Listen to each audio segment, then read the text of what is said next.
Berlatar di lautan lepas, mereka adalah seorang penyintas yang selamat dari usainya Perang Dunia Kedua. Entah kenapa mereka bisa terapung di lautan seperti itu, yang penting sekarang mereka selamat. Yakni dengan cara masuk ke kapal Nazi tersebut, katanya lebih baik mati tertembak ketimbang mati kelaparan. Si kapten pun berusaha untuk memutuskan tali yang ada di kapal tersebut, namun tembakannya selalu meleset, sehingga Tevlov lah yang akan mencobanya. Maka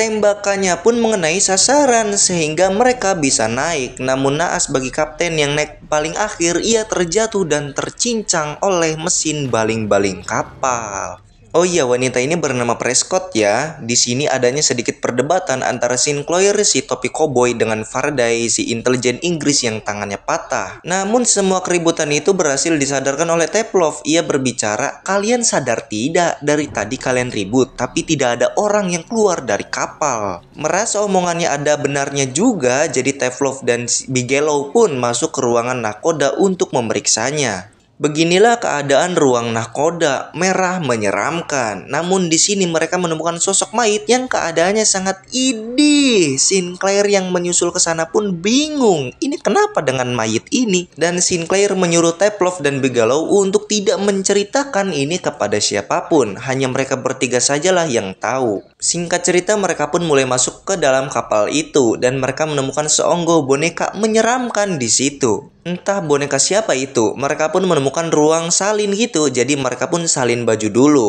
Akibat tadi mereka kehujanan, jadi bajunya basah. Setelah berganti baju, mereka pun membagi tugas nih. Bigelow, Jackson, dan Tevlov akan memeriksa ke bagian mesin kapal, sedangkan Faraday, Prescott, dan Sinclair pergi ke ruangan radio untuk menghubungi orang luar untuk meminta bantuan. Namun yang terhubung oleh mereka adalah tentara Jerman, jadi mereka nggak jadi minta bantuan ya, soalnya bisa-bisa mereka mati juga nantinya. Sedangkan di ruangan mesin, Jackson menyuruh Tevlov untuk mematikan mesinnya akibat mesinnya terlalu panas. Kalau nggak dimatiin, bisa-bisa ini kapal meledak. Tapi Bigelow yang mendengar hal itu pun tak setuju, akibat kalau mesinnya mati ya kapalnya nggak gerak dong. Tapi Jackson tetap kekeh dengan pendiriannya, kalau nggak dimatiin bisa-bisa kita yang mati akibat kapalnya nanti meledak. Jadi setelah perdebatan sedikit pun, mereka pun sepakat untuk mematikan mesinnya. Namun tiba-tiba dengan mengejutkannya mereka menemukan sosok mayit yang seperti terbakar di atas ruang mesin. Idih! Di sini mereka sudah berkumpul lagi di ruang dapur untuk mencari makanan, tapi Jackson dan Sinclair berdebat lagi akibat mesin kapal yang dimatikan karena perintah oleh satu pihak dan rahasia mayat yang di ruang nahkoda yang sudah terbongkar. Namun pertengkaran itu berhasil direrai oleh Prescott. Wis lah ribut bae, sing penting mah kita masih urip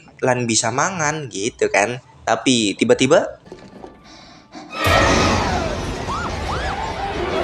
waduh, ternyata ada anak kecil di kapal itu yang membuat mereka terjumpscare. Mereka yang penasaran pun mencari keberadaan anak kecil itu kembali. Dan sampailah mereka di ruangan kapten kapal yang keadaan si kapten pun sudah geseng.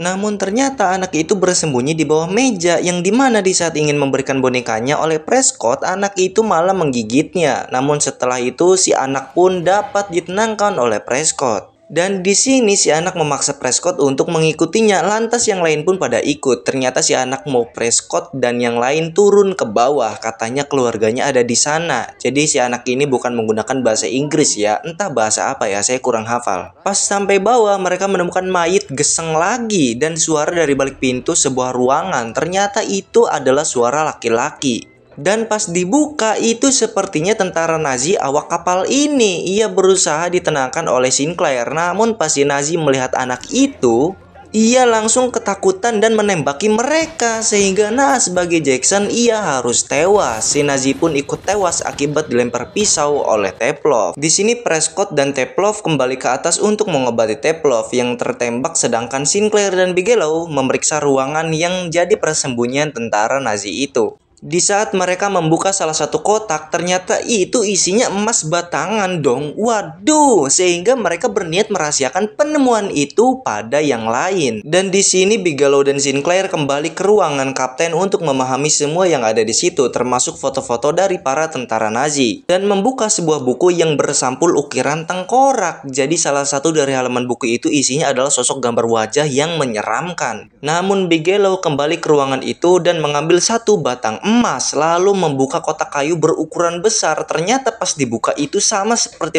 peti yang ada di foto para tentara Nazi tersebut. Disangka isinya juga adalah emas, Bigelow pun langsung membuka peti tersebut. Tapi pas dibuka ternyata isinya adalah makhluk menyeramkan dengan wajah kekelawar yang langsung menggigitnya. Sinclair yang baru datang pun kaget, namun untungnya ia berhasil keluar dan mengunci pintunya.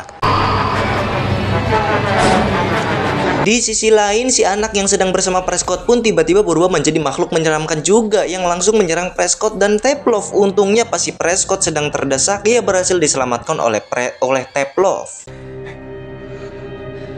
Di sisi lain, Faraday sedang berusaha menghubungi orang luar. Wislah siapa baik yang penting bisa dihubungi dan menyelamatkan dia, sehingga ia terhubung ke tentara Jerman dan meminta bantuannya. Sebagai imbalan, ia akan membocorkan rahasia penting Inggris kepada mereka asal ia diselamatkan. Maka tentara Jerman itu pun siap menuju ke sana. Namun tiba-tiba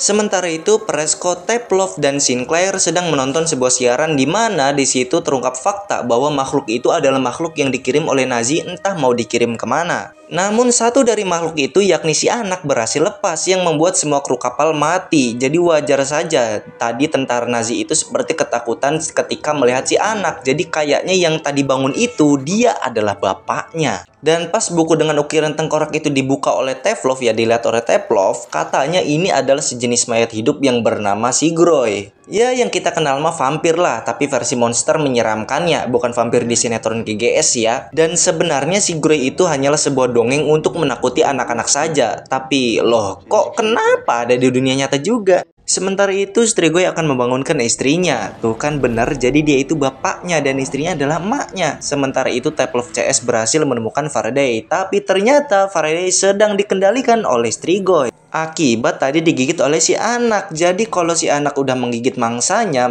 pun dapat dikendalikan oleh bapaknya. Hampir saja Sinclair terbunuh, namun untungnya Prescott berhasil menusukkan pisau ke dadanya Friday. Dan di sini mereka pun akan menangkap si anak lalu menduruknya. Mula-mula Prescott akan memancing si anak. Setelah berhasil terpancing, si anak pun dikurung di sebuah ruangan 2 pintu. Awalnya Prescott memaksa untuk membukakan pintunya karena si anak menyerupai anaknya Prescott. Tapi untungnya Prescott berhasil disadarkan oleh Sinclair dan si anak berhasil diduruk. Namun di sini ternyata Prescott mulai bereaksi akibat terkena gigitan si anak waktu itu. Namun gak langsung gitu, mungkin karena gigitannya ada di tangannya kali ya. Tapi benar saja Prescott pun membukakan ruangan tempat Sigroy berada. Lalu Prescott pun digigit oleh kedua Sigroy itu. Aduh, ini kebliwat ngomongnya. Di sisi lain, Teplov mencari senjata di ruangan kapten dan dia pun menemukan salib di buku sampul tengkorak itu. Lalu ia pun menuju ke ruangan Sigroy berada. Lalu tiba-tiba untungnya Teplov berhasil kabur. Sementara itu di luar kapal, Sinclair melihat sosok istrinya, tetapi tiba-tiba muncul Teplov yang berteriak untuk menyadarkan Sinclair bahwa itu bukan istrinya. Sigroy pun berhasil ditumbangkan dan langsung ditebas kelapanya oleh Sinclair.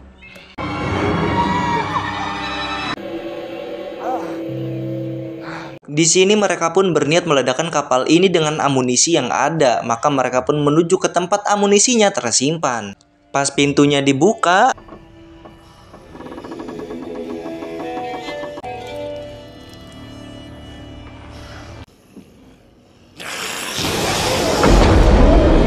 idih, ternyata isinya vampir semua. Di sini mereka agak bimbang nih. Namun demi kesejahteraan bersama, mereka pun tetap melanjutkan niat awalnya dan menghadapi para vampir itu. Pada akhirnya mereka pun berhasil melewati para vampir itu. Tapi di sini Teplov berpesan, aku yang akan meledakkan amunisinya. Kau temukan Prescott lalu bawa dia, selamatkan dia. Aku sudah tergigit oleh Sigroy. Jadi Teplov ini udah kena gigit guys, pas ia di ruangan Sigroy itu. Jadi daripada ia nantinya jadi beban, masih mending ia mengorbankan dirinya. Dengan berat hati Sinclair pun meninggalkannya. Singkat cerita, Sinclair bertemu dengan Prescott yang padahal dia belum tahu Prescott sudah tergigit. Sedangkan Teplov yang mau mecahin amunisinya malah dikendalikan Sigroy yang keburu datang. Tapi dengan keteguhan hatinya, maka inilah yang terjadi.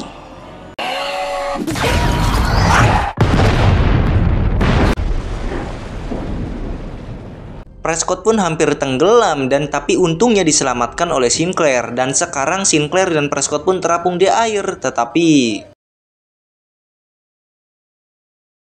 sia-sialah perjuangan Sinclair dan Teplov, ujung-ujungnya mah mereka mati juga dan Prescott yang sudah jadi vampir pun malah terselamatkan oleh pasukan tentara Inggris di situ dan film pun tamat. Oke teman-teman, jadi itulah untuk alur cerita filmnya. Gimana? Seru bukan? Oh ya pasti dong seru. Nah, jadi gimana menurut kalian ya? Menurut saya entahlah gitu kan ya, sia-sia atau tidak perjuangan Sinclair ini dengan Teplov ya. Buat kalian tolong dong komen gimana menurut kalian ya, apakah sia-sia atau tidak. Mungkin segitu saja untuk alur cerita filmnya. Kurang lebihnya mohon maaf. Terima kasih telah menyaksikan video ini sampai selesai. Wassalamualaikum warahmatullahi wabarakatuh.